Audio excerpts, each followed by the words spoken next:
Samira's 17 years old. She was born here.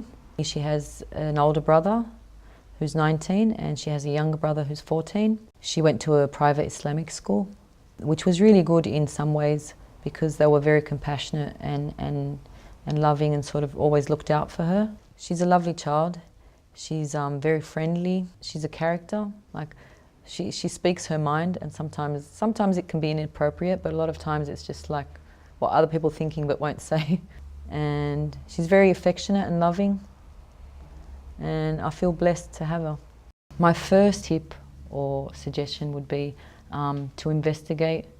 If you've got any concerns, don't just like dwell on it and sort of push it to the back of your mind. Face your fears and investigate and ask, and just because with me it started off like a gut feeling.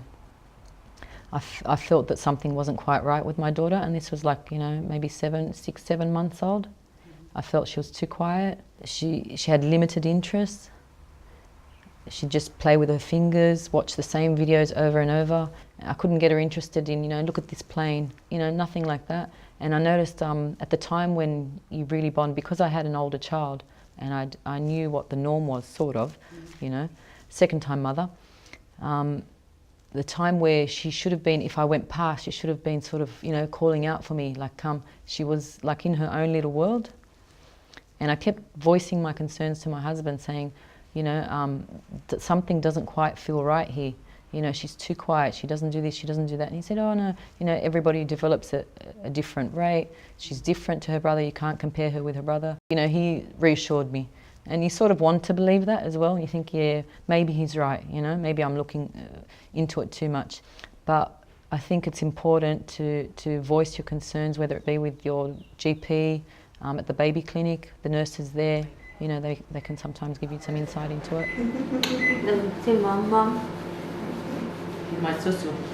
This year, I'm hoping she can be a little bit more independent. I still worry for her. I don't feel she safely knows how to cross the road. I'd like her to be able to learn how to cross the road and even travel independently, whether it's, you know, catching a bus or a train, going to school. I'd like her to do more around the house and be more responsible, you know, responsible for her belongings, for her room. I think she'd like to have more friends and just more meaningful sort of friendships.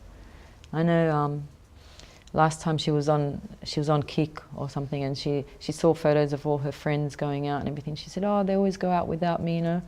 I wish, you know, they would invite me. Or so I think she does lack close sort of relationships with other girls, and she would like that. Samira, I think at the moment would like to either be a librarian when she leaves school, or maybe even write books. Probably her biggest strength is her memory.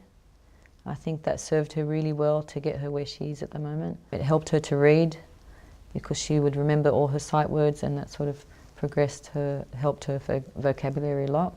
It helped her to read and write in both Arabic and English, and in Islamic studies. She knows a lot of prayers and stuff from the Quran. No kidding, I can't pin you down. What's going on in that beautiful mind? One of my concerns for Samira is whether she'll have good friendships that last, you know, long. And I don't feel she's quite, you know, got somebody there for her at the moment. Another one would be for her to be more independent, to learn how to do everything that she needs to do, you know, as a young lady later.